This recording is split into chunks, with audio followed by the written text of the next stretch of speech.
What if I told you the most effective tool for fat loss you have costs nothing, doesn't require you to go to the gym, and you're probably doing it already, just not enough? Hello, I'm Charlie, and I'm co-founder of Potentia Coaching. And over the last 3 years, we've helped transform over 500 people's lives. We've taken them from where they're at to where they wanted to be without them having to feel restricted, without them having to give up the foods they love, without them not having a social life.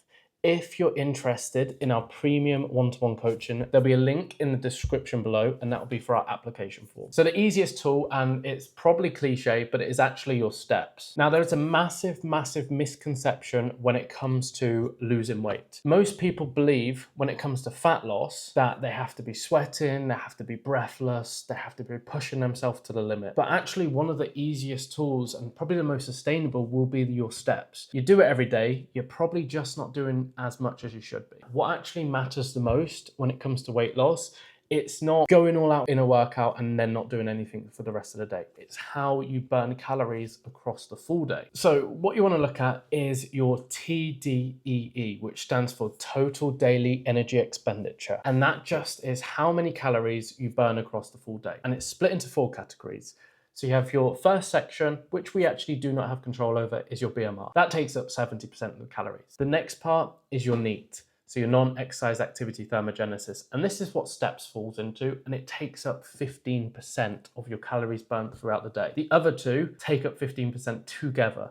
Exercise only being 5% of what you burn. So what is NEAT? It's just everything that's not sleep, exercise related, eating. So with NEAT being the biggest section, the one that you have the most control over, that means you can increase the amount of calories that you burn with this section the most. So the biggest driving factor in NEAT is walking. And you can look at it this way. You're a sedentary person. You just work, sit at an office all day, but you have a friend, and let's say her job is dog walking. She's a very slim, slender person. That is because she is a lot more active, so she's burning a lot more calories throughout the day, and the biggest thing she's pulling on is the NEAT with all the walking that she's doing. That doesn't mean that you can't lose weight because you don't have that job. We just need to increase your movement levels a little bit more. So what we need to look at is, let's say an average, a 75 kg person will roughly burn around 150 calories per 30 minutes of walking. I worked out the other day, it's around, per 1,000 steps, is around 40 calories burned. 30 minutes of walking can burn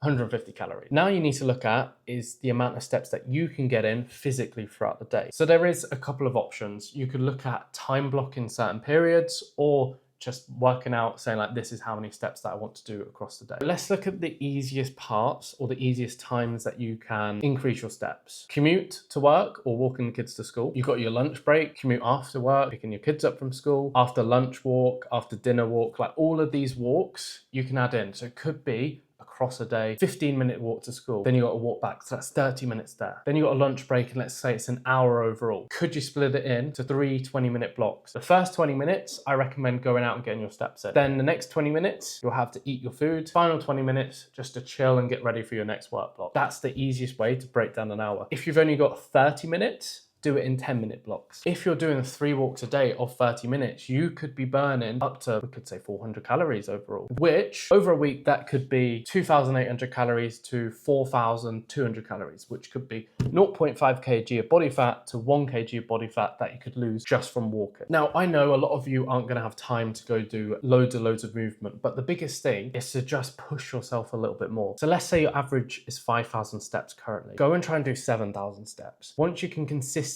get that for a week or two, then try and do 9,000 steps. What you want to look at is most people, when it comes to actually doing steps, it's not that they don't have time. It could be they don't want to do it. It could be also they don't enjoy it. It's not motivating. You're not getting a sweat on like you would in a workout. But what you could do is pair it with things. Let's say at home, you could have a walking pad. Could you get on that walking pad while you're watching TV with the family? If you've got work calls, could you go outside, take the call while you're on a walk, adds up the extra steps there. Instead of driving around the corner, could you walk there? It could add an extra 5-10 minutes onto your day. That's fine. Realistically, you're probably going to spend a couple of hours sat in front of the TV later at night when you're chilling. What's reducing that that by 1 hour a day, just so you can help push your weight loss a little bit more. Now, the reason why I actually think steps are underrated compared to gym workouts, you don't get that fatigued from doing steps. You can recover a lot quicker. Let's say you go to the gym, you do a good workout, you get DOMS, you might not be able to train for a couple of days. Whereas walking, you'll be able to move all the time. You won't get DOMS from walking. When you have a gym workout, you go all out, you get sweaty, you absolutely push yourself, you burn 300 calories, but it stops you from doing anything after. It's just not sustainable long term. Like, yes, you could do these 30-minute calorie burn workouts, but then if you're sat on the sofa for 4 hours after because you're absolutely shattered, and obviously just because walking has zero recovery cost, you're never going to not be able to go out and get a walk in. You won't tire as much, you won't get sore, probably won't feel as hungry after a walk as well. If you found after training, you're sometimes starving, that can be another negative of training. And then it's just the big thing of looking at adherence. Over a 12-month period, you can be more likely to stick to hitting X amount of steps every single day instead of trying to get this amount of training because of, as I mentioned, the recovery process. You might get injured, you might get ill. Walking doesn't really get affected too much by that outside noise. So what are the practical targets when it comes to steps? Is it having a step goal or is it doing a structured walk? Now, I've mentioned how to do them structured walks, building them around your day. So it doesn't mean you have to change your schedule at all because they are in place with when you are doing certain tasks. So let's find your target. Whatever steps you're currently doing as an average. So what I would do is, if you use a smartwatch, go on your phone, check what it says your weekly average is.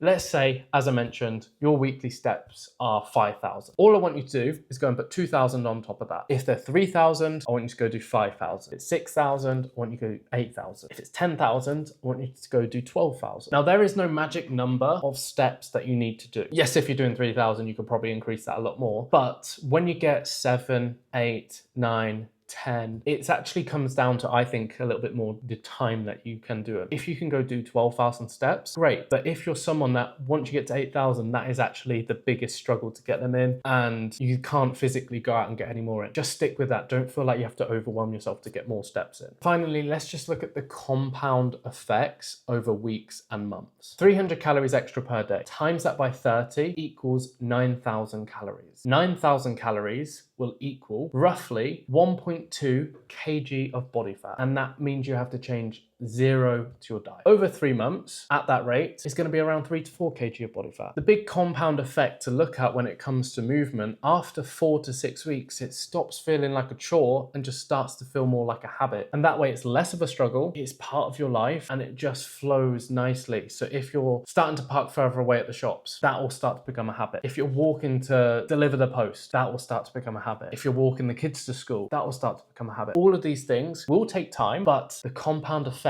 and the biggest factor is it becomes a habit, it becomes a lifestyle change, and it doesn't feel like a struggle. And if you combine this with your calorie deficit, you're going to see absolutely amazing results. If you like this video and you're looking for more help with your weight loss, make sure you press subscribe, as I will be posting 2 videos every single week.